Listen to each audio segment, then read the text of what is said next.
Bienvenue dans cette nouvelle aventure qui nous accompagne tout au long de 2025 avec les anacartes dans leur cheminement dans le grand jardin de la connaissance.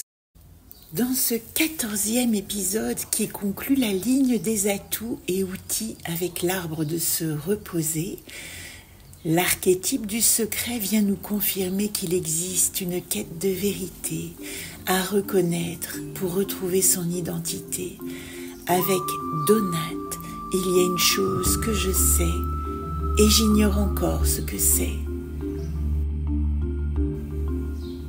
Quand elle s'extrait du vortex magmatique, elle est devenue une masse de chair encore informe, une boule de pâte à modeler d'un rose uniforme, comme si elle avait traversé un processus de désagrégation avant la prochaine étape de ragréage qui l'attend.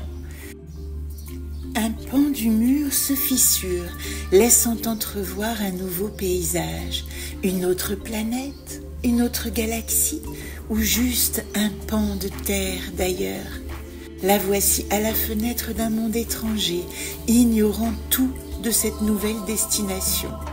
Qu'importe, elle s'enchante des détails qu'elle découvre, des formes hétéroclites, épanouies en feuillage généreux, un sol lumineux ensablé d'or, de jolies flaques orangées semblant danser sous la brise douce. Elle s'est extraite d'un bâtiment de briques dont les pierres phosphorescentes rayonnent en couleurs harmonieuses, nuancées et changeantes, éblouissant son regard. Mais quelle planète abrite un lieu aussi féerique à contempler dans toutes ses dimensions? Dans l'air flottent des traces de félin, comme si un animal avait trempé ses coussinets dans une encre noire et s'était envolé en laissant derrière lui des traces légères.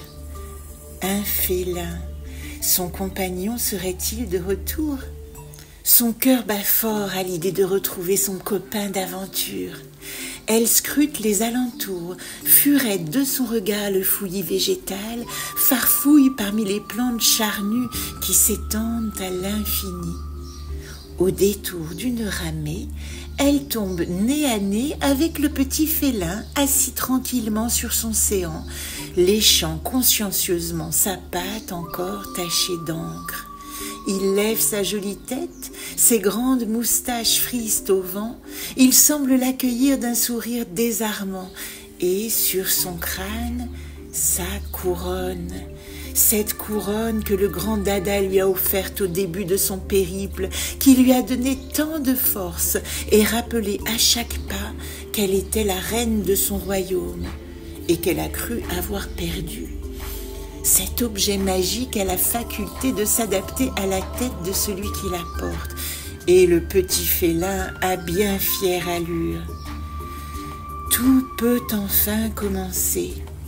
Elle réalise que ces interrogations qui l'ont poursuivie pendant son étrange périple prennent aujourd'hui une autre forme, maintenant qu'elle a abandonné son ancien moi et osé aller à la rencontre de son être véritable, en renonçant à chercher des repères dans sa mémoire. Elle a trouvé le courage de partir à l'aventure et de traverser ces 5 chemins protéiformes. Elle s'est découvert des aptitudes insoupçonnées d'aventurière. Elle a affronté un monde hybride, mouvant, hétéroclite, surprenant, en a perdu sa matière initiale, retrouvé un langage et une expression toute personnelle. Par-dessus tout, à chaque carrefour, elle a accepté de ne pas comprendre et tenter de vivre ce qui se propose. Elle existe. Cette chose qu'elle ignore, elle le sent, est à portée de révélation. Depuis ce retour à cette certitude que sa vie a un sens, elle peut enfin se pencher sur des questions qui contiennent des réponses. Et quand la bonne question est posée, dit-on, la réponse n'est pas très loin.